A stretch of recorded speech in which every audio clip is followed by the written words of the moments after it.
नमस्कार मेरे प्यारे दोस्तों, स्वागत है सबका उत्कर्ष क्लासेस पर। उम्मीद करता हूँ आप लोग अच्छे होंगे और आपकी पढ़ाई भी अच्छी चल रही होगी। मैं और मेरे साथ तमाम टीचर्स जो आपको पढ़ा रहे हैं बहुत मेहनत करते हैं और वो मेहनत रंग लाए, इसके लिए आपको प्रैक्टिस में कोई कमी नहीं छोड़नी चाहिए। दोस्तों, जैसा कि आप मेरे पीछे टॉपिक का नाम देख पा रहे हैं और वीडियो का टाइटल देख पा रहे हैं, इंग्लिश अल्फ़ाबेटिकल सीरीज़ यानी अंग्रेज़ी वर्णमाला आज हम स्टार्ट करेंगे। दोस्तों, ये टॉपिक शायद इम्पॉर्टेंट नहीं है, मतलब इसका एक क्वेश्चन शायद बन जाए, नहीं तो नहीं बने, परंतु जो इसके अगला टॉपिक हमको करना है, जिसके कम से कम 2-3 क्वेश्चंस बन सकते हैं। फर्स्ट ग्रेड की बात करूं तो टोटल 4 ही क्वेश्चन रीजनिंग के आने हैं, तो एक क्वेश्चन तो कोडिंग डिकोडिंग का पक्का है। उसके अलावा भी अगर आप एग्ज़ाम देते हैं तो दो तीन क्वेश्चंस उसके पक्के हैं। दिल्ली पुलिस में 2-3 क्वेश्चंस उसके पक्के हैं और भी आगे कई सारे चैप्टर्स हैं जो इस पर पूरी तरह डिपेंड रहेंगे।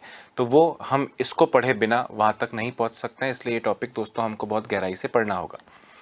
अब दोस्तों, इंग्लिश अल्फ़ाबेटिकल सीरीज़ क्या होती है? आप जानते हैं सर, वो अंग्रेज़ी वर्णमाला वही ABCD वाली जो Z तक जाती है। मैंने कहा बिल्कुल सही कह रहे हो।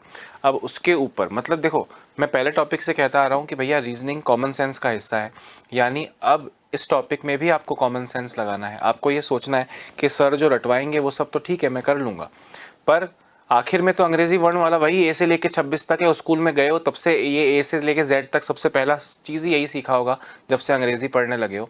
तो ए से लेकर Z तक हम में से ऐसा कोई भी व्यक्ति इस दुनिया में नहीं है जो ए से लेकर Z तक यानी 26 के 26 अक्षरों को लगातार क्रमिक रूप से ना बोल सकता हो, ABCDEFGH ऐसे करके WXYZ तक।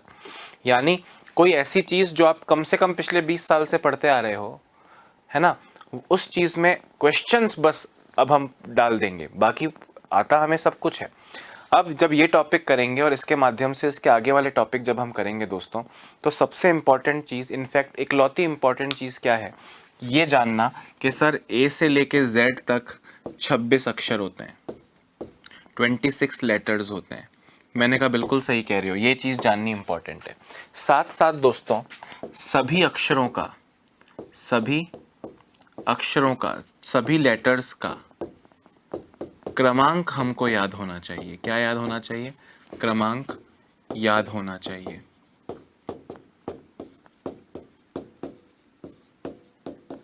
सभी लेटर्स का क्रमांक याद होना चाहिए से मेरा मतलब क्या है? जैसे आप जानते हैं ए पहला अक्षर है, बी दूसरा अक्षर है, सी तीसरा अक्षर है, डी चौथा अक्षर है। ऐसे में कोई आपसे पूछे एम का नंबर क्या है, तो एम दोस्तों 13वें नंबर पे आता है। ABCDEFGHIJKLM 13वें नंबर पे आता है। कोई पूछे पी का नंबर क्या है तो वो 16वें नंबर पे आता है। कोई पूछे वी का नंबर क्या है तो वो 22वें नंबर पे आता है। कोई पूछे जेड का नंबर क्या है तो वो 26वें नंबर पे आता है। तो ये डायरेक्टली किसी भी अक्षर का जो क्रमांक अक्षर सुनते ही याद आना है, ये इस टॉपिक का 80 मतलब अगर आपको वो याद हो जाए सभी अक्षर के क्रमांक, तो आप समझ लीजिए कि आपको सब कुछ आता है। उसके बाद बस क्वेश्चन बनेगा, वो कैसे थोड़ा ट्विस्ट हो रहा है, उस पर क्या परिवर्तन किए जा सकते हैं, कैसे वो एग्ज़ाम में पूछा जा सकता है, सिर्फ ये जानना उसके साथ साथ बाकी रहेगा, जो कि हम टाइप 1, टाइप 2, टाइप 3 ऐसे करके देखते रहते हैं। दोस्तों, मैं आपसे क्या कह रहा हूँ, मतलब पूरा टॉपिक करेंगे और इसके बाद वाले टॉपिक भी करेंगे। एक ही चीज़ इंपॉर्टेंट है, वो क्या कि ए से लेकर Z तक जो 26 अक्षर हैं, उन सब का क्रमांक आपको कंठस्थ याद होना चाहिए। उन सब के क्रमांक आपको याद रहने चाहिए, कौन सा अक्षर कौन से क्रमांक पे आता है। अब वो याद कैसे होगा दोस्तों? वो याद तो सिर्फ और सिर्फ प्रैक्टिस से होगा। मतलब ए से लेकर Z तक अक्षरों के क्रमांक जो हैं वो प्रैक्टिस से याद होंगे। आज की क्लास और अगली क्लास यानी इस टॉपिक के दौरान अगर 10 बार आपके काम आए कि Q का नंबर 17, Q का नंबर 17, Q का नंबर 17, तो वो हमको याद तो होगा ही। मतलब हम प्रैक्टिस करेंगे और हमें ए से लेकर Z तक सभी अक्षरों के क्रमांक याद हो जाएंगे। पर वो प्रैक्टिस तब बहुत अनकंफर्टेबल हो जाएगी अगर हमें पहले से याद ना हो। मतलब बार बार पन्ने पलट के हम देखें कौन से अक्षर का कौन सा नंबर है, तो इस टॉपिक को पढ़ना बहुत बोरियत वाला हो जाएगा और हम प्रैक्टिस में थक जाएंगे, हमें इस टॉपिक से ही नफरत हो जाएगी। तो दोस्तों, क्यों ना हमें वो ए से लेकर Z तक के सभी अक्षरों के क्रमांक पहले से याद हों। हालांकि याद तो सिर्फ प्रैक्टिस से होंगे, पर दोस्तों हम कोई ना कोई तरीका ऐसा अपनाएंगे जिससे हमें उन अक्षरों के क्रमांक को याद करने में आसानी हो जाए। जैसे फॉर एग्जांपल, आपको कुछ तो ऑलरेडी याद है। जैसे मैं आपसे कहूँ कि एग्ज़ाम आप दे रहे हैं, उसमें A B C D ऐसे करके 4 ऑप्शन हैं और मैं दूर खिड़की में से आपको चीटिंग करवा रहा हूँ। आपने पूछा पहले क्वेश्चन का आंसर, मैं दूर से इशारा कर रहा हूँ 2 नंबर, तो 2 नंबर का मतलब बी होता है, आप जानते हो।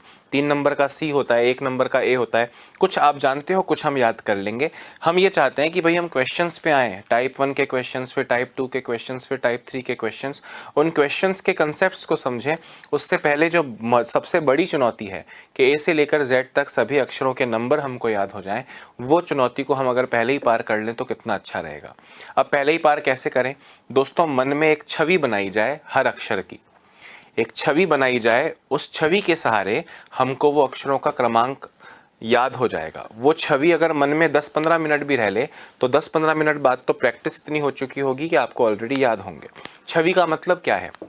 जैसे दोस्तों मैं कोई आपसे पूछे कि एन का क्रमांक, नंबर अंग्रेजी वर्णमाला में क्या है। अब आपको ऐसे भले याद ना हो, पर अगर मैं आपको एक लॉजिक समझाऊं कि नरेंद्र मोदी की सरकार 2014 में बनी थी, तो नरेंद्र मोदी का एन 14 नंबर पे आ गया। ऐसा कुछ भी सोच सकते हो, ऐसा कुछ सोचना है। सब अक्षरों के बारे में एक हिंट, एक छवि मन में बनानी है, और वो छवि अगले 15-20 मिनट तक तो दिमाग में रहेगी, और उसके बाद प्रैक्टिस के माध्यम से अक्षरों के क्रमांक याद हो जाएंगे। यानी आपको ये कसम खानी है कि आज की क्लास ख़त्म होने के बाद जब कल की क्लास हम शुरू करेंगे, तो कल जब आप क्लास में लौटें उससे पहले ये सभी अक्षरों के क्रमांक आपको याद हों, और 50% से ज़्यादा आपको अगले 2 मिनट में याद हो जाएंगे। मेरा वादा है आपसे। अब आपको ज़रा फोकस करना है दोस्तों। मुझे ऐसा लगता है कि ए से लेकर जेड तक का तो पता नहीं, पर ए से लेकर ई तक 1 2 3 4 5 होते हैं, आप जानते हैं। जिस तरह options A B C D E होते हैं, तो 1 2 3 4 5 ऐसे करके दिमाग में सेट रहता है। और वाई जेड लास्ट में आते हैं, तो ये 25 और 26 होंगे, ये भी हमको ऑलमोस्ट याद है। एक छवि मन में बनानी है, उस छवि के माध्यम से आपको याद रहेंगे। ये तो आपको ऑलरेडी याद है, लास्ट में जेड आता है तो वो 26 होगा, वाई 25 होगा, और ए बी सी डी ई आपको याद है। अब 2 मिनट उन छवि पे ध्यान देना दोस्तों। जैसे आपसे कोई, देखो जी लिखा है, अब आप तो जी बहुत सारे तरीकों से लिखते हो। जी कोई ऐसे लिखता है, कोई जी ऐसे लिखता है, जी बहुत सारे तरीकों से लिखता है। पर जी को जब दोस्तों आप पेपर में टाइप हुआ हुआ, प्रिंट हुआ हुआ देखते हो, तो जी आपको कुछ ऐसा नजर आता है। जी आपको कुछ ऐसा नजर आता है दोस्तों। ये जो जी आपने देखा, इस जी में मैं बार बार जिस चीज पे पेन चला रहा हूं, मतलब ओवरराइट कर रहा हूं, ये नंबर कौन सा है? सर ये नंबर है 7। तो दोस्तों जी का नंबर हो जाएगा 7। उसी तरह जब आपके सामने क्यू लिखा होता है, तो क्यू भी, हम तो बहुत सारे तरीकों से क्यू लिखते हैं, पर क्यू जब टाइप हुआ हुआ देखोगे तो क्यू भी कुछ इसी तरह टाइप हुआ हुआ होता है। मतलब रियलिटी का जो क्यू है वो ये होता है। तो दोस्तों ये जो क्यू है, इसमें भी मैं बार बार जिस पे ओवरराइट कर रहा हूं, ये भी 7 है।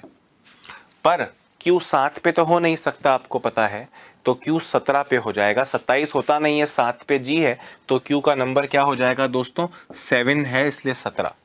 या आप ऐसे याद कर सकते हो कि राजा यानी आर 18 का, राजा 18 का, और रानी यानी क्वीन 17 की। साथ साथ बोलो, बचकाना है पर इससे याद होगा, छवि याद रहती है दोस्तों। राजा 18 का, रानी यानी क्वीन 17 की। राजा 18 का, रानी यानी क्वीन 17 की। साथ साथ बोलो, राजा 18 का, रानी यानी क्वीन 17 की। राजा 18 का, रानी यानी क्वीन 17 की। ठीक है दोस्तों, मुझे बताओ, T20 वर्ल्ड कप सबने सुना है? IPL T20 world cup, big bash T20, तो T20 हो गया। टी का नंबर अंग्रेजी वर्णमाला में क्या होता है? 20 होता है। दोस्तों आदमी युवा कितने साल का होता है? 21 साल का होता है। टैक्सी और ट्रकों के पीछे आपने देखा होगा 21 रो छोरो 18 री छोरी, तभी बांधो ब्यावरी डोरी। ऐसा कुछ, मतलब ऐसी तमाम तरह की शायरी और कविताएं ट्रक और टैक्सीज के, ऑटो रिक्शा के पीछे लिखी होती है। तो युवा 21 साल का, बोलो साथ साथ, युवा 21 साल का, युवा 21 साल का, युवा 21 साल का, युवा 21 साल का, युवा 21 साल का, युवा 21 साल का, युवा 21 साल का। राजा 18 का, रानी यानी क्वीन 17 की। राजा 18 का, रानी यानी क्वीन 17 की, युवा 21 साल का। दोस्तों नेता लोग इस तरह इस तरह फ़ोटो खिंचवाते हैं। इनफैक्ट इंस्टाग्राम पे आप देखते हो लड़कियां भी ऐसे फ़ोटो खिंचवाती है। लड़कियां क्या, लड़के भी हर कहीं भी जाएंगे, किसी पहाड़ पे खड़े हैं ऐसे फ़ोटो खिंचवाएंगे। तो ऐसे विक्ट्री का साइन होता है कि जैसे कुछ फतह किया हो, चुनाव जीत के नेता ऐसे करके फ़ोटो खिंचवाता है, तो ये विक्ट्री है, विजेता है, वी। दोस्तों ये वी बन रहा है, वी। और ये नंबर कौन सा दिख रहा है मेरी उंगली में आपको? 2। तो वी का नंबर क्या हो गया दोस्तों? 2 यानी 22। युवा 21 का वी, विक्ट्री 22, 2 दिख रहा है ना, वी बनाता हूं उंगली से तो 2 दिख रहा है, तो वी यानी 22 हो गया। दोस्तों गौर से देखना, एम और डब्ल्यू, एम और डब्ल्यू दोनों को अगर थोड़ा घुमाओगे तो कोई नंबर दिख रहा है क्या? एम और डब्ल्यू दोनों में आपको 3 दिख रहा है क्या? एम और डब्ल्यू दोनों में 3 दिख रहा है, तो 3 आना चाहिए। अब 3 पे तो सी होता है, डब्ल्यू लास्ट में कहीं आता है तो 26 में लास्ट में कहीं आता है तो 23 होगा, और एम बीच में कहीं आता है तो 13 होगा। 3 पे हो नहीं सकते और 33 होता नहीं है। समझ रहे हो बात को? तो एम और डब्ल्यू में 3 दिखता है, इसलिए 13 और 23 हो गए। दोस्तों थोड़ी बहुत इंग्लिश अगर आपको आती हो, थोड़ी बहुत इंग्लिश अगर आपको आती हो तो मुझे बताइए कि अगर एक लाइन लिख रहा हूं, मुझे पता है, मुझे पता है, इसको इंग्लिश में क्या कहेंगे? आप कहोगे सर आई नो। इंग्लिश में मुझे पता है को इंग्लिश में क्या कहेंगे? Sir I know.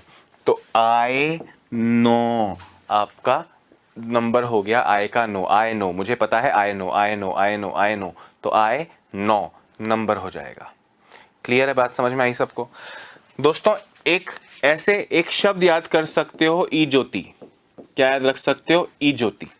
और ये ई ज्योति जो है ये 5 की टेबल चल रही है, 5, 10, 15, 20, 25, 5 की पूरी टेबल चल रही है।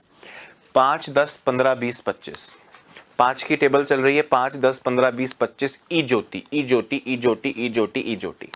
ठीक है, जैसे अब ये तो आपको याद होता है 5 नंबर पे है, और Y भी आपको याद है 25 नंबर पे है, और T भी आपको याद है T20 होता है। स्पेशली J और O के लिए आपसे पूछे कोई J का नंबर, तो ई ज्योति में दूसरे नंबर पे ई जे दूसरे नंबर पे आता है तो 5 दूनी 10। O तीसरे नंबर पे आता है तो ई जे ओ 5 तिया 15, ई ज्योति। क्लियर है दोस्तों? मुझे बताओ, प्यार करने की उम्र फिल्मों में आप देखते हो क्या? फिल्में आपने पुरानी देखी हो या कभी पुराने गाने सुने हो?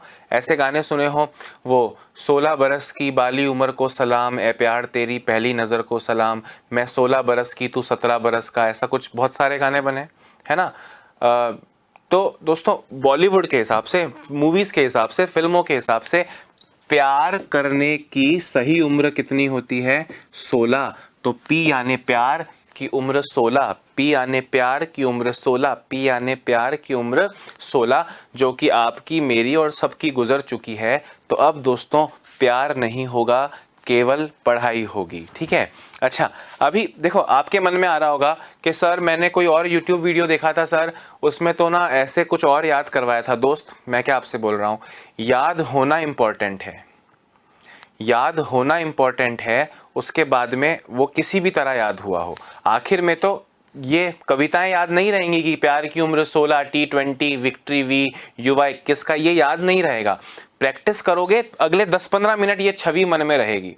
छवि बनाने के बहुत सारे तरीके हो सकते हैं। सपोज करें आप में से किसी का नाम विजय है, आप में से किसी का नाम विजय है, या आपके किसी खास दोस्त का या किसी परिवारजन का विजय नाम है, और विजय यानी वी, और उसका बर्थडे फॉर एग्जांपल आता है 22 नवंबर को, 22 अगस्त को, 22 अप्रैल को, तो आपको याद रह सकता है विजय, विजय का नंबर 22 है, वी का नंबर 22 है। तो ये इंपॉर्टेंट नहीं है। बहुत सारे कुछ अश्लील और कुछ भद्दे तरीकों से भी इसको रटवाया जाता है कि क्या बोलते हैं, एस यानी 19, 19 में शादी हुई, तलाक 20 में हुआ, 21 में उसने यू टर्न मारा, 22 में उसका दोबारा विवाह हुआ। तो ऐसे भद्दे तरीके बहुत सारे हो सकते हैं, वो इंपॉर्टेंट नहीं है। इंपॉर्टेंट क्या है कि आपको ये याद हो जाए। छवि आप कुछ भी बना सकते हो। मैं ये कोई क्वेश्चन थोड़ी बनेगा कि ओ का नंबर बताओ, तो आप व्याख्या लिखेंगे, ओ का नंबर EJO तीसरे नंबर पे आता है तो 5 या 15। नहीं दोस्त, आपको बस ये याद करना है। 2 मिनट मेरी सारी बातें सुन ले। आपको 1 से लेकर 5 तक याद हो गया, 7 याद हो गया, H 19 याद, कुछ भी सोच सकते हो ना दोस्त, मैं आपसे क्या बोल रहा हूँ, आप कुछ भी सोच सकते हो। H को अगर ऊपर और नीचे से बंद कर दिया जाए तो ये 8 दिखेगा कि नहीं दिखेगा, तो H का नंबर 8 होता है। पर ये चीज़ें आपको बस अगले 10 मिनट तक ही दिमाग में रखनी है, बाकी प्रैक्टिस से याद हो जाएगा। 9 का नंबर याद हो गया। 11 के, जैसे अब के आ रहा है तो दोस्तों के में देखो, के में 2 लाइन है, एक टेढ़ी और एक सीधी है, तो के का नंबर क्या हो गया, 11 हो गया। ऐसे आप कुछ भी सोच सकते हो, आपको बस ये 26 अक्षरों की एक छवि बनानी है। और छवि बनानी इसलिए इम्पोर्टेंट है, जैसे सपोज करो कि आपकी जॉब वॉब लग जाएगी आज से 15 साल बाद, आज से 15 साल बाद सपोज करो मैं राजस्थान का मुख्यमंत्री बन जाऊं, आपको आपका एक दोस्त आके कहेगा, अरे वो अपने अक्षय सर थे ना, अपने को उत्कर्ष में पढ़ाते थे, वो यार राजस्थान के मुख्यमंत्री बन गए हैं, या यार वो एमपी बन गए हैं, वो एमएलए बन गए हैं। ऐसा आपको याद नहीं आएगा यार कौन अक्षय सर, फिर वो आपको, अरे वो नहीं थे वो जिसके बाल थोड़े लंबे लंबे थे और हाथ में कोई टैटू वैटू बना रखा था करके, तो आपको याद आएगा, अच्छा हाँ हाँ वो रीजनिंग पढ़ाते थे, हाँ हाँ याद आया। क्यों याद आया आपको, मेरा नाम याद नहीं है, आपके मन में मेरी एक छवि है जो जीवन भर रहेगी। जब भी हम एक दूसरे से, कोई भी दो लोग मिलते हैं, एक छवि मन में रहती है। थोड़े दिन पहले की बात है, मेरा एक दोस्त मुझसे बोला, अरे वो अपनी क्लास में रौनक था, उसकी शादी है कल। मैंने कहा कौन रौनक, अरे वो पीछे नहीं था मोटा सा, थूकता था बोलते बोलते। मैंने कहा अच्छा हाँ वो, थोड़ा समझ गया मैं, अच्छा उसकी शादी है, वेरी गुड यार। तो मुझे छवि याद रही, नाम बाद में याद आया। तो ये छवि 15-20 मिनट याद रख लो और फिर उस पर क्वेश्चंस करेंगे, सब कुछ हो जाएगा। तो दोस्तों ये कुछ लिखना तो है नहीं, मेरे साथ साथ एक बार आपको ये सब बोलना है। क्या बोलना है, राजा 18 का, रानी यानी क्वीन 17 की, राजा 18 का, रानी यानी क्वीन 17 की, है ना। T20 होता है, 18 तक तो बेटा लड़की बच्ची होती है, किशोरी होती है, और 18 के बाद वो स्त्री बन जाती है, तो स्त्री 19 साल की। T20 वर्ल्ड कप, युवा 21 साल का, विक्ट्री V 2 नंबर दिख रहा है, V 22 हो गया।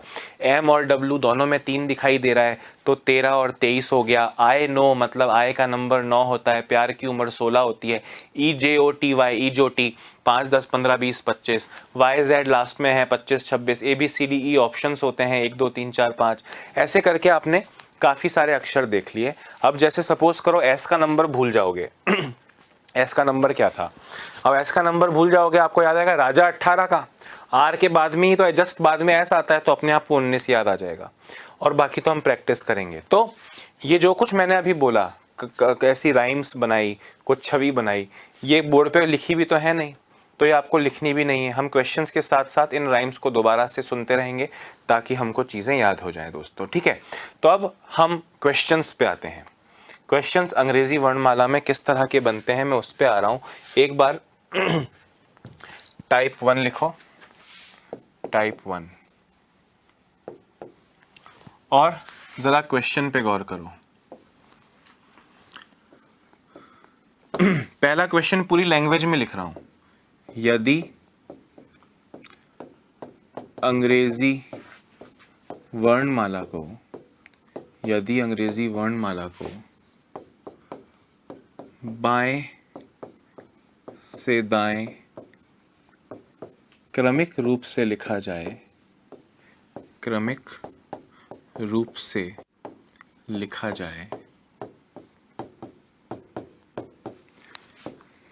तो बाएं छोर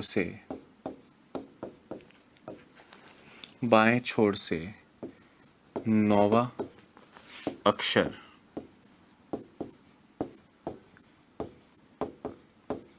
कौन सा होगा। अब दोस्तों इस तरह का क्वेश्चन है, ये तो डायरेक्टली पूछ लिया मैंने कि देखो पहली लाइन जो लिखी है, इस लाइन पे गौर करना, ये हर प्रश्न में लिखी आएगी, यदि अंग्रेजी वर्णमाला को बाएं से दाएं छोर क्रमिक रूप से लिखा जाए। बाएं से दाएं छोर तो अपन तो अंग्रेजी हिंदी बाएं से दाएं लिखते हैं ना, ABCDEFGHYZ ऐसे करके लिखा जाए। हमने कहा ठीक है। अब प्रश्न तो इतना सा है कि बाएं छोर से 9वां अक्षर कौन सा होगा, बाएं छोर से 15वां अक्षर कौन सा होगा, बाएं की जगह दाएं छोर से पूछ लेंगे, वगैरह वगैरह।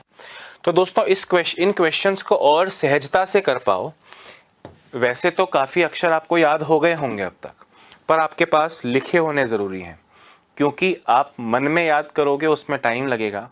आपको ये सोचना है कि आपको सब याद है। सोचना क्यों है, क्योंकि आपके सामने एक पेपर पे लिखा होगा। कैसे लिखा होगा, एक बार मेरे साथ साथ जिस तरह मैं लिख रहा हूँ उस तरह लिखो, और उस तरह लिखने के कारण क्या है वो भी आपको समझाता हूँ।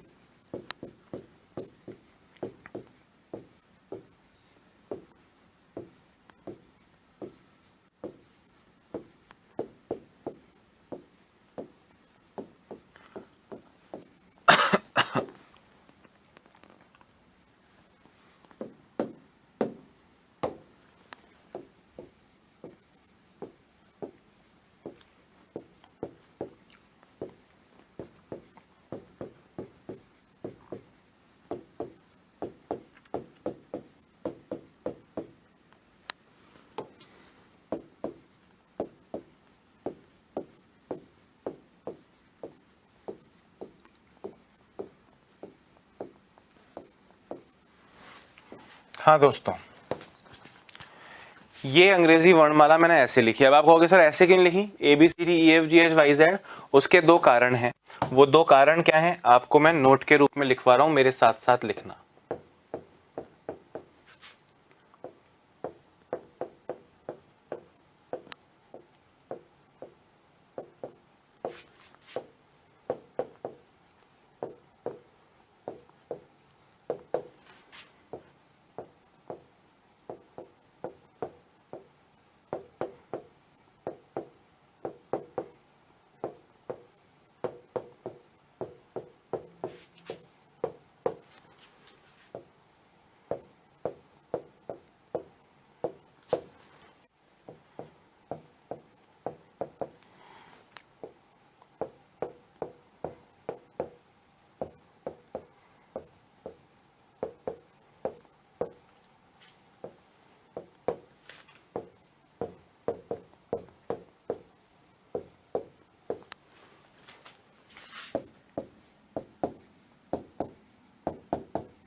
दोस्तों लिखते जाना, पर एक बार मैं आपका ध्यान खींचना चाहूंगा कि मैंने लिखा क्या है। दोस्तों मैंने ABCD को ऐसे लिखा है, A से लेकर M तक 26 का आधा 13, M तक 13, और फिर 14 से लेकर 26 लिखा है। इस तरह लिखने से आपके दिमाग में दो लॉजिक सेट होंगे। वो कौन से लॉजिक सेट होंगे? पहला मैंने लिखा है विपरीत अक्षर के युग्म। दोस्तों विपरीत अक्षरों का युग्म क्या होता है मुझे बताओ। आप किसी लाइन में सबसे आगे खड़े हो तो आपका विपरीत यानी आपका अपोजिट किसे कहा जाएगा? जो सबसे आगे खड़ा है उसका विपरीत सबसे पीछे वाला।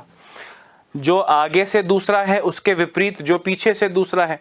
जो आगे से तीसरा है उसके विपरीत जो पीछे से तीसरा है। तो दोस्तों ये एक साथ जो अक्षर लिखे हुए दिख रहे हैं बाजू बाजू, ये पूरे 13 जो जोड़े बने हुए हैं दोस्तों, ये सारे जोड़े जो पास पास बने हुए हैं, ये सारे जोड़े जो पास पास बने हुए हैं, ये विपरीत अक्षरों के जोड़े हैं। ये विपरीत अक्षरों के जोड़े हैं। कैसे विपरीत अक्षर कैसे हुए दोस्तों? आगे से पहला A और पीछे से पहला Z, मतलब पहला आगे से पीछे से विपरीत हुआ। जैसे D और W है तो आगे से चौथा है D, पीछे से चौथा देखो ZYXW। इन दोनों को आप विपरीत अक्षरों का युग्म कहेंगे। आगे से 10वां है J, पीछे से 10वां है Q। इन दोनों का आप विपरीत अक्षर कहेंगे। अब क्या ये आपको याद करने होंगे? क्या ये आपको याद करने होंगे? मैंने कहा नहीं, याद नहीं करने होंगे, आप लॉजिक पढ़ो क्या है। बोल रहे हैं विपरीत अक्षरों के युग्म में अक्षरों के क्रमांक का योग 27 होता है। दोस्तों आपने बोला A और Z विपरीत है तो 1 और 26 का योग कितना है? 27 है कि नहीं है?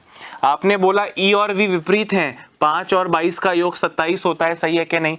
आपने बोला H और S विपरीत हैं, 8 + 19 27 होता है कि नहीं? आपने बोला G और T विपरीत हैं, क्या 7 और 20 का योग 27 होता है कि नहीं? हाँ सर होता है। तो दोस्तों विपरीत अक्षरों का जो युग्म होता है, मतलब जो दो विपरीत अक्षर होंगे उनका टोटल नंबर का टोटल जो है वो कितना होगा? 27। जैसे आपको 21 U याद है, F और U 6 और 21 27 का जोड़ा बन गया, यानी F और U एक दूसरे के विपरीत अक्षर हैं। ये विपरीत अक्षरों का पेयर है।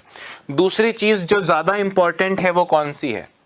दूसरी चीज जो ज्यादा इंपॉर्टेंट है वो ये है दोस्तों कि किसी भी अक्षर का दोनों छोर से जो नंबर होता है, क्रमांक होता है, उसका जो टोटल है वो कितना होता है 27।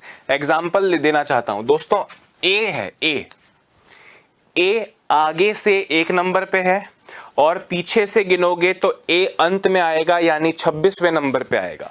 तो ए का दोनों तरफ से जो टोटल है उसका योग कितना आया 27। जैसे आप देखो एम को आगे से गिना तो 13वें नंबर पे आया, पीछे से गिना तो 13 के बाद 14वें नंबर पे आया, 13 और 14 का योग कितना हो गया 27 हो गया। मतलब ये काम कैसे आएगा कि अगर मैं आपसे पूछूं कि बताइए पीछे से 5वां अक्षर कौन सा है, अगर मैं आपसे पूछूं कि अंग्रेजी वर्णमाला में पीछे से 5वां अक्षर कौन सा है, तो मैंने पीछे से तो किसी का नंबर याद करने के लिए आपसे कहा ही नहीं है, मैंने तो आगे से ही नंबर बोले हैं, राजा 18 का, रानी 17, रानी क्वीन 17 की, तो ये तो आगे से नंबर है, पीछे से नंबर याद नहीं करने हैं, आगे से हो जाए वही बहुत है। तो पीछे से 5वां कौन सा होगा, मैंने कहा 27 में से 5 घटाओ तो जो 22 बनेगा, 22 यानी वी, वो पीछे से 5वां अक्षर हो जाएगा, क्योंकि 22 और 5 का योग 27 होता है। तो अगर पीछे से नंबर पता है तो आगे से इस तरह निकलेगा। एक बार दोस्तों बोर्ड पे जो दिख रहा है एज इट इज छाप लो।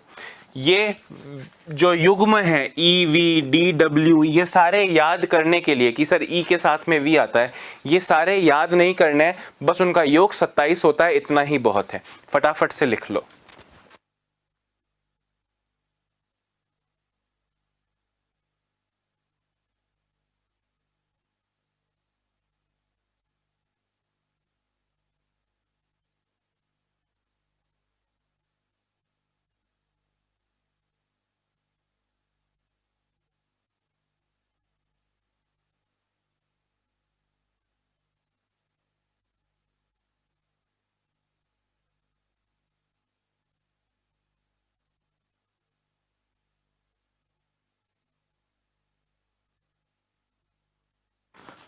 हाँ दोस्तों, लिख लिया सबने? ओके। अब जैसा कि आप जानते हैं हम टाइप 1 शुरू कर रहे हैं। टाइप 1 का दोस्तों एक क्वेश्चन मैंने लिखा है कि यदि अंग्रेजी वर्णमाला को बाएं से दाएं क्रमिक रूप से लिखा जाए, ये तो हमेशा ही लिखा जाएगा, फर्स्ट लाइन। क्वेश्चन है बाएं छोर से 9वां अक्षर कौन सा है। दोस्तों आप जानते हो ये इधर ए लिखा है और इधर जेड लिखा है, तो बाएं छोर से का मतलब क्या हुआ, बाएं छोर से नम्मा पूछ रहा है मतलब आगे से नम्मा, और अगर दाएं छोर से नम्मा पूछता तो वो पीछे से नम्मा हुआ। मतलब दोस्तों हमको याद रखना है, इनफैक्ट याद समझ में आ ही जाएगा आपको कि अगर कभी अपने को बाएं छोर से गिनने को कहा जाए, बाएं छोर से गिनिए, तो उसका मतलब होता है आगे से, और अगर आपसे कहे दाएं छोर से गिनिए तो इसका मतलब होता है पीछे से। यानी अभी आपको बोला है बाएं छोर से नम्मा, बाएं छोर से नम्मा मतलब आगे से नम्मा, और आगे से तो सबका नंबर आपको याद है और अभी नहीं है, मतलब हो जाएगा, याद है मान लेते हैं। तो बाएं छोर से नम्मे का मतलब तो दोस्तों हो गया बाएं छोर से नम्मा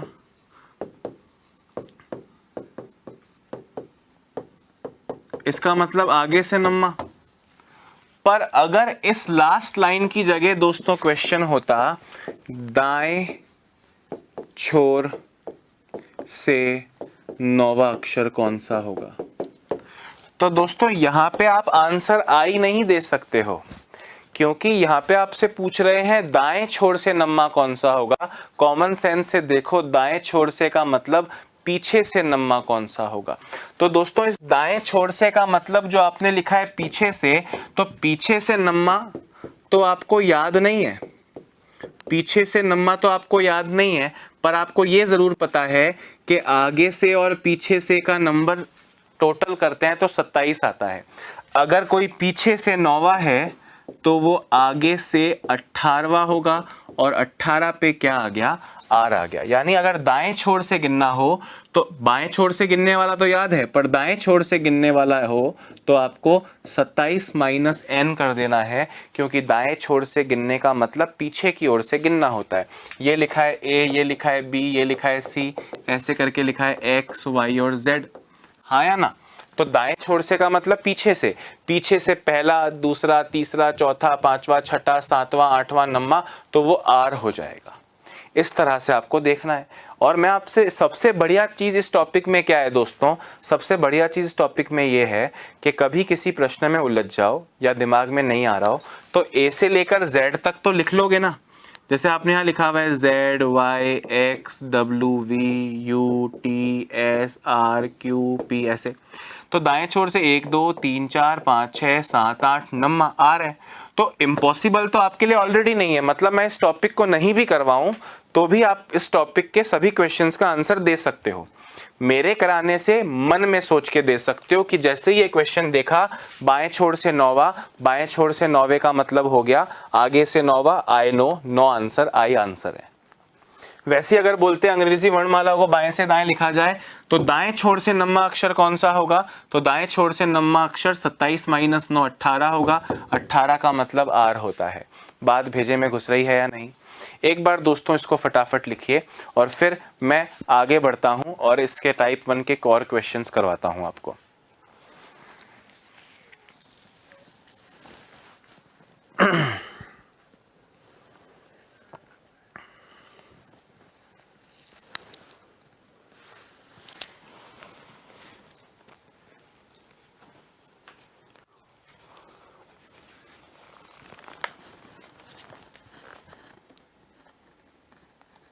जल्दी लिखना थोड़ा,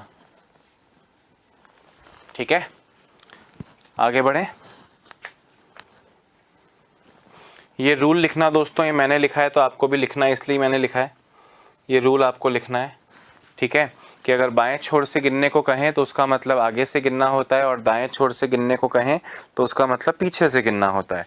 हमको नंबर आगे वाले ही याद हैं, पीछे वाले याद नहीं है। तो जब पीछे से गिनने को कहा जाएगा तो हम 27 में से घटा के लिखा करेंगे। अगर आपको मेरी बात समझ में आई है प्यारे दोस्तों, तो क्वेश्चन का आंसर दे के दिखाओ।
करके दिखाइए फटाफट से दोस्तों।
हाँ दोस्तों, अब आप मेरी बात को ध्यान से सुनिए। बाएं छोर से 16, आप मुझे बताओ ये 16 नंबर याद वाला 16 है या 27 माइनस 16 है? आप कहेंगे सर बाएं छोर से का मतलब आगे से 16 होता है, तो 16 नंबर पे सीधे पी आ जाएगा, 16 नंबर पे सीधे पी आ जाएगा। पर अगर दाएं छोर से बोला जाए तो इसका मतलब याद वाला 8 नहीं, पीछे से 8वां, यानी 27 माइनस 8, 27 माइनस 8 19। स्त्री स्त्री 19 वर्ष की होती है, तो स्त्री एस आपका करेक्ट आंसर हो जाएगा। दोस्तों दाएं छोर से का मतलब याद वाला 12 या 27 माइनस 12? सर 27 माइनस 12, 27 माइनस 12 15, ई जो टी, तो 5 तिया 15, ई जे ओ आपका करेक्ट आंसर हो जाएगा। बाएं छोर से 21वां, याद वाला 21 या 27 माइनस 21? सर याद वाला 21, तो 21 नंबर पे क्या आ जाता है, सीधे यू लिख दीजिए, आपको कोई 27 में से घटाने की जरूरत नहीं है। बात आ रही है समझ में कि नहीं? ठीक है ना दोस्तों, आई होप आप मेरी बात को समझ पा रहे होंगे कि बाएं छोर से गिनने का मतलब होता है आगे से गिनना, और ये हमको याद है। और जब दाएं छोर से गिनने को कहेंगे तो हम 27 में से घटा लेंगे, क्योंकि दाएं छोर से गिनने का मतलब होता है पीछे से गिनना, और पीछे से हमें किसी का नंबर याद नहीं है, तो हम 27 में से क्या कर लेंगे, उसे घटा लेंगे। बात आ रही है समझ में? अब दोस्तों हम टाइप 2 पर चलते हैं। अब देखो क्वेश्चन तो यही रहेगा, अब इसमें ट्विस्ट क्या आ सकता है, इसमें ट्विस्ट क्या आ सकता है मैं आपको बताता हूं। फटाफट से इसे लिखो, 10 सेकंड में आगे बढ़ रहा हूं, ठीक है?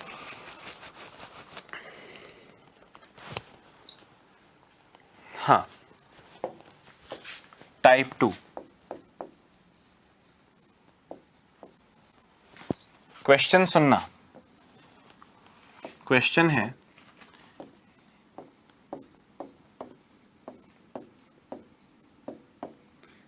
यदि अंग्रेजी वर्णमाला को बाएं से दाएं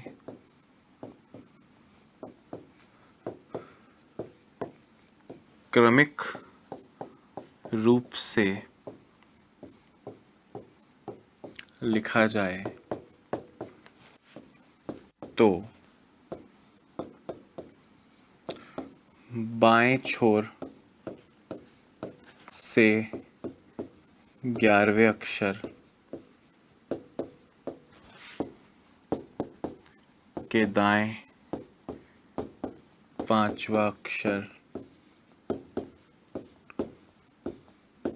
कौन सा होगा?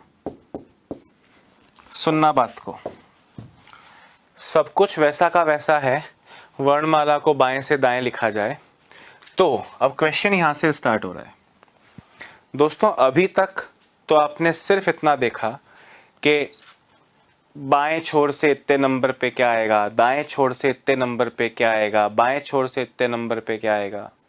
अब यहाँ पे क्वेश्चन कैसा है, बाएं छोर से इतने नंबर के दाएं इतने नंबर कौन सा होगा?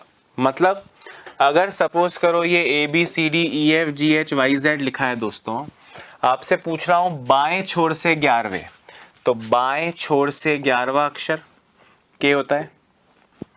अब दोस्तों ये आप हैं, ये मैं हूं, ये कोई भी है, आप मुझे बताएं अगर ये मैं हूं या आप हैं तो अपना बायां होगा इस साइड और दायां होगा इस साइड। आपने बाएं छोर से गिनते हुए 11वां अक्षर पे आए और अब इसके दाएं जाने को बोल रहे हो 5वां, तो 11 प्लस 5 हो जाएगा कि नहीं? सुनने में तो लग रहा है बायां और दायां अलग अलग है, पर आप देखो तो बाएं छोर से गिनने का मतलब तो दाईं तरफ ही जाना होता है, तो आप दाईं तरफ ही आ रहे थे और अब आपको और दाईं तरफ जाने को बोल रहे हैं, तो अल्टीमेटली आपने ऐड किया है, जोड़ा है। सही बोल रहा हूं? इसका मतलब दोस्तों यहाँ पे हम एक रूल समझ गए, यहाँ पे हम एक रूल समझ गए कि जब अलग दिशाएं बोला जाए, अलग दिशा से मेरा मतलब क्या है, जरा गौर से सुनना। बाएं छोर से गिनो, बाएं छोर से गिनो और फिर दाएं जाओ, या दाएं छोर से गिनो और फिर बाएं जाओ। जब इस तरह दोस्तों अलग अलग दिशाएं लिखी हो, बाएं छोर और दाएं, दाएं छोर और बाएं, तो हम उन संख्याओं को प्लस करेंगे। जैसे ही आपने सुना कि ये बोल रहा है बाएं छोर से गिनो और फिर दाएं जाओ, तो 11 + 5, 11 + 5 16। कहां से 16? बाएं छोर से 16। तो बाएं छोर से 16 का मतलब क्या होता है? P होता है। ध्यान इधर उधर मत करना, सामने देखना। अगर आपका क्वेश्चन हो दाएं छोर से 12वें अक्षर के बाएं तीसरा,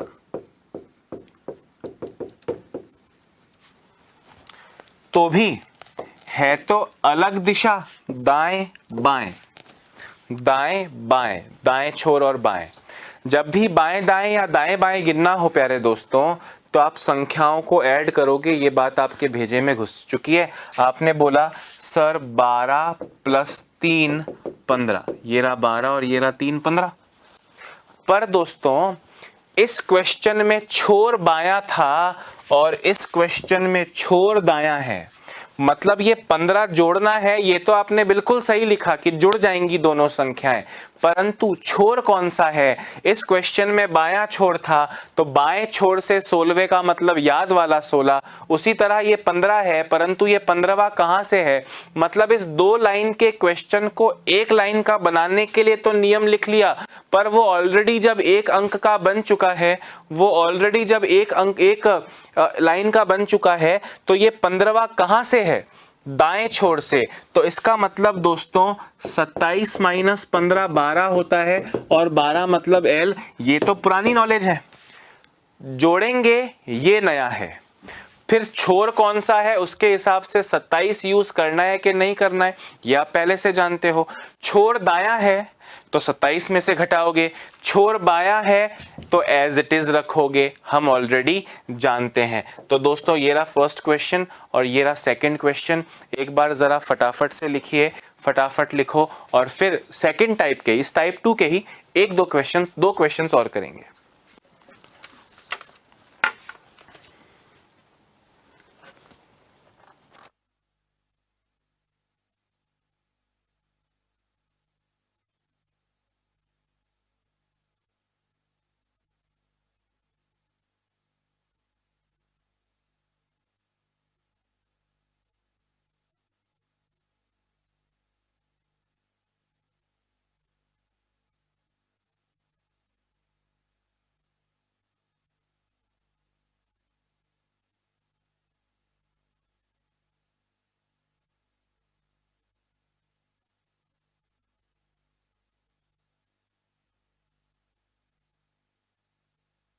हाँ जी दोस्तों, आप सुनो, अब अपन यही क्वेश्चन को और प्रैक्टिस करते हैं। क्वेश्चन है बाएं छोर से 15वें अक्षर के दाएं तीसरा अक्षर कौन सा होगा? क्वेश्चन है दाएं छोर से 7वें अक्षर के बाएं 5वां अक्षर कौन सा होगा? क्वेश्चन है दाएं छोर से 9वें अक्षर के बाएं 9वां अक्षर कौन सा होगा? और क्वेश्चन है बाएं छोर से 16वें अक्षर के दाएं 5वां अक्षर कौन सा होगा? सब में बाएं दाएं या और दाएं दाएं मतलब बाएं दाएं या दाएं बाएं हैं, अलग अलग है। अब इसका आंसर दोस्तों, अगर इसके लिए पेन छूना पड़ जाए, तो धिक्कार है, फिर क्या आप हो और क्या मैं हूं। पेन नहीं छूना है, हालांकि अभी आप सीख रहे हो, आप लिख सकते हो, पर एग्जाम में जब ऐसा क्वेश्चन आएगा तो बस पढ़ा, अच्छा अच्छा ये हाँ जोड़ना है, अच्छा 15 + 3 18, बाएं छोर है 18 मतलब आर होता है, करेक्ट ऑप्शन टिक किया। बात आ रही है समझ में? हाँ फटाफट इसका आंसर चाहिए।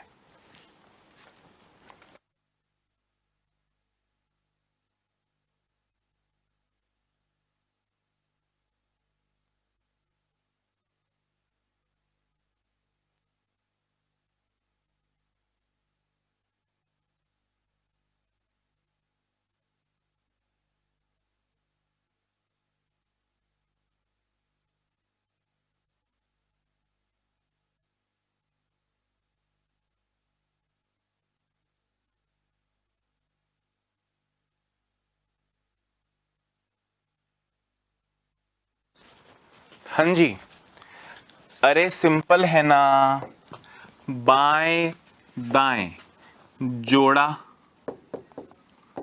18, बायां छोर है मतलब याद वाला 18, और दाएं बाएं अलग अलग है, जोड़ा 7 + 5 12, पर कहां से सर? दाएं छोर से मतलब पीछे से, तो 12 नहीं है, 12 नहीं है, 27 - 12 है यानी 15 है, 5 तिया 15, EJO करेक्ट है।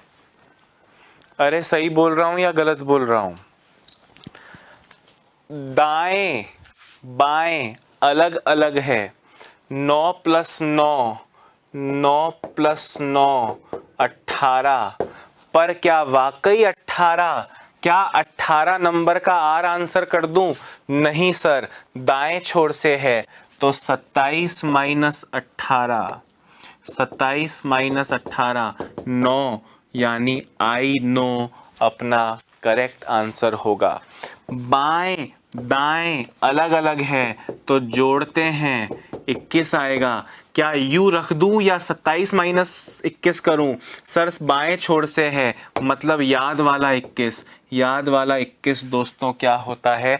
यू होता है। बात भेजे में घुस रही है या नहीं है? ठीक है, अभी तो दोस्तों ये शुरू हुआ है। बाएं छोर अभी तो बहुत कुछ बचा है, आगे जाके पता नहीं क्या क्या बोलेंगे। बोलेंगे स्वर हटा दो, वॉवल्स हटा दो, फिर बताओ ये नंबर पे कौन सा होगा। कभी बोलेंगे ये 5 अक्षर हटा दो, कभी बोलेंगे ये 10 अक्षर हटा दो, फिर बताओ गिन के कौन सा होगा। तो दोस्तों बहुत कुछ सीखना है उसमें। जैसे अभी आप में से कुछ लोग सोच रहे होंगे कि सर आपने कहा था कि अगर कहीं फंस जाओगे, मैं बीच में तो नहीं आ रहा हूँ, लिख रहे हो ना, कि सर आपने तो कहा था कि अगर हम ये सब नहीं भी पढ़ें तो भी आंसर दे सकते हैं, बस ए से जेड तक लिख लें। मैंने कहा हाँ बिल्कुल सही कह रहे हो, पर अगर इतने इजी क्वेश्चन में वो नौबत आ गई तो आगे जाके टाइप 5 टाइप 6 में जो क्वेश्चन आएंगे दोस्तों, तब तो हमारा हाल आलिया भट्ट जैसा हो जाएगा। समझ रहे हो मैं आपसे क्या कहना चाह रहा हूं? तो ये तो इजी है, इसमें भी ए से लेकर जेड लिखना पड़े दोस्तों तो फिर तो बहुत बुरे हाल हैं। आलिया भट्ट की तरह फिल्म इंडस्ट्री में जॉब मिल जाएगी पर सरकारी नौकरी नहीं मिलेगी। बात आ रही है मेरी समझ में? Note it down as soon as possible, और विश्वास आना चाहिए मुझको भी कि आपके आंसर्स आ रहे हैं और आपको भी कि आपके आंसर्स आ रहे हैं। बात आ रही है समझ में कि नहीं? Good, very nice, perfect. आगे लिखिए।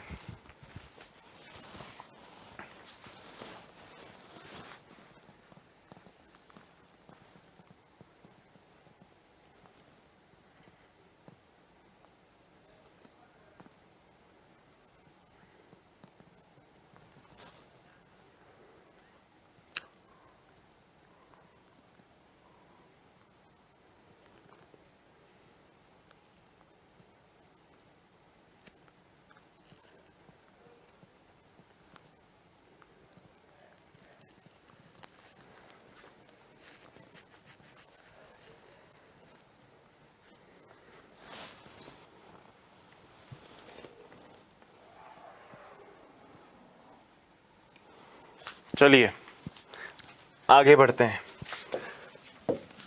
दोस्तों। अब बात कर रहा हूं टाइप 3 की। अब टाइप 3 मुझे लगता है कि जैसे ही मैं क्वेश्चन लिखूंगा और आपके आंसर आने लग जाएंगे। क्वेश्चन देखो,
हाँ जी सुनिए,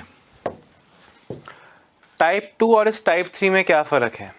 सर वहाँ बोलते थे बाएं छोर से गिनो और दाएं जाओ, या दाएं छोर से गिनो और बाएं जाओ। यहाँ पे बोल रहे हैं बाएं छोर से गिनो। अब आपने बाएं, देखो क्वेश्चन को ध्यान से सुनना, ये ए से लेकर जेड तक होता है, आप जानते हो। आपसे बोल रहे हैं तो बाएं छोर से 14वें, हमने कहा बाएं छोर से 14वें एन होता है, ठीक है, के बाएं। दोस्तों इसके बाएं, अब मेरा आपका सबका बायां तो यहां है, मतलब मैं पीछे लौट रहा हूं, बाएं छठा, तो 14 माइनस 6 करोगे तो 8 आएगा, 8 पे एच आएगा। मैं रटवा नहीं रहा हूं, समझा रहा हूं, और समझी हुई चीज को रटने के लिए कह रहा हूं कि क्या रटना है, क्या रटना है सर? ये रटना है कि अगर सेम दिशा हो जाए, समान बाएं बाएं या दाएं दाएं बोले बाएं छोर से गिनो और दोबारा बाएं जाओ, या दाएं छोर से गिनो और दोबारा दाएं जाओ। जब इस तरह सेम दिशाएं बोले सर, तो हम संख्याओं को माइनस करेंगे, तो हम संख्याओं को क्या करेंगे? माइनस करेंगे। जैसे यहां कहा बाएं छोर से गिनो और फिर वापस बाएं जाओ। अरे जहां से आए वहीं भेज रहे हो तो पीछे ही लौटना हुआ ना, जहां से आए उसके उल्टा भेज रहे हो। मैं इधर से आ रहा हूं और आप मुझे उल्टा भेज रहे हो, मतलब आप मुझे और चलने को बोल रहे हो, प्लस करूंगा। मैं जिधर से आया आप मुझे उधर वापस जाने को बोल रहे हो, मतलब आप मुझे पीछे धकेल रहे हो, माइनस करेंगे। रटवा नहीं रहा हूं, समझा रहा हूं। मतलब आपने सीधे किया, अच्छा ऐसा है, बाएं बाएं सेम है, तो 14 माइनस 6 8, 8 पे दोस्तों एच आता है, क्योंकि एच को ऊपर नीचे से बंद कर लो तो 8 बन जाता है। अगर क्वेश्चन होता दाएं छोर से 11वें अक्षर, या चलो 16वें अक्षर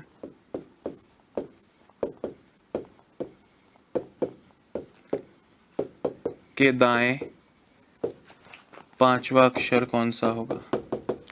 मैंने कहा कि भाई दाएं छोर से आ रहा हूं और वापस वहीं जाने को बोल रहे हो, मतलब पीछे जाने को बोल रहे हो, सेम दिशाओं में माइनस करेंगे। हमने कहा आ गया 16 माइनस 5 11वां यानी के, पर मैंने कहा नहीं, के नहीं। क्यों? नई चीज तो ये है कि बाएं बाएं या दाएं दाएं होगा तो माइनस कर लोगे, परंतु दाएं छोर से, भाई ये दो लाइन का एक लाइन में बन गया, दाएं छोर से 11वां, पर दाएं छोर से 11वां डायरेक्टली थोड़ी निकलता है, 27 में से घटा के निकलता है। ये तो पुरानी चीज है। नई चीज सिर्फ इतनी सी है कि दाएं दाएं लिखाओ तो घटाते हैं। फिर बायां छोर है तो बहुत अच्छी बात है, डायरेक्ट लिख दो। दायां छोर है तो 27 में से घटाओ, 27 माइनस 11 16। प्यार की उम्र 16 होती है प्यारे दोस्तों, हाँ या ना? फटाफट से इसको लिख लीजिए, इस नियम को लिख लीजिए।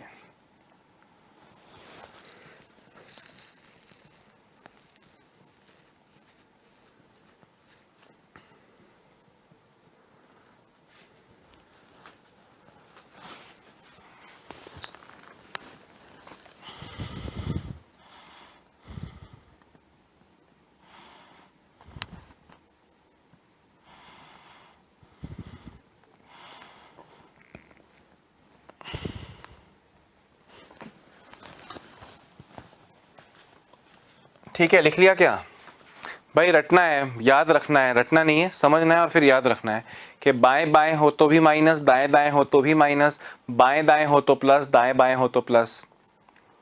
सिंपल सी बात है, जहां से आए हो वहीं वापस चले जाओ, मतलब पीछे चले जाओ, माइनस हो जाओ, और जहां से आए हो उसके उल्टा भेजूंगा तो प्लस हो जाओगे।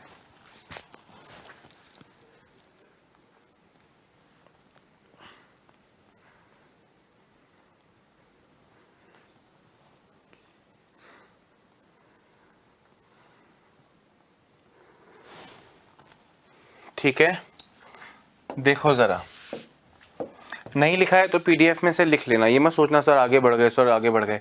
अरे चिल करो, पीडीएफ में से लिख लेना, क्लास के तुरंत बाद मिलती है ना? सुनो,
अब इन क्वेश्चंस का आंसर देना है और आज की क्लास समाप्त करेंगे। इन क्वेश्चंस का आंसर दीजिए फटाफट।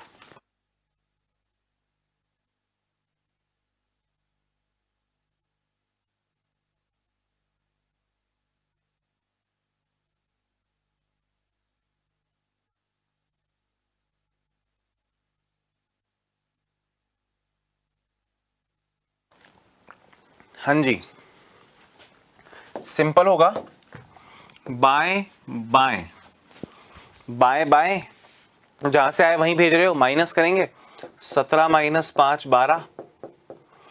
कहां से 12 सर? बाएं छोर से 12, याद है एल। दाएं दाएं अलग है, हाँ सेम है, माइनस करेंगे। 19 माइनस 6 13। क्या सीधे 13 एम आंसर दे दूं? मैंने कहा नहीं, दाएं छोर से है मतलब पीछे से है, तो 27 माइनस 13 14 आपका करेक्ट आंसर होगा। सही बात है। दाएं दाएं सेम है, सेम में माइनस करते हैं। 9 माइनस 3 6। एफ आंसर कर दूं? नहीं, क्योंकि पीछे से है, दाएं छोर से है, तो 27 माइनस 6 21, यानी यू आपका करेक्ट आंसर होगा।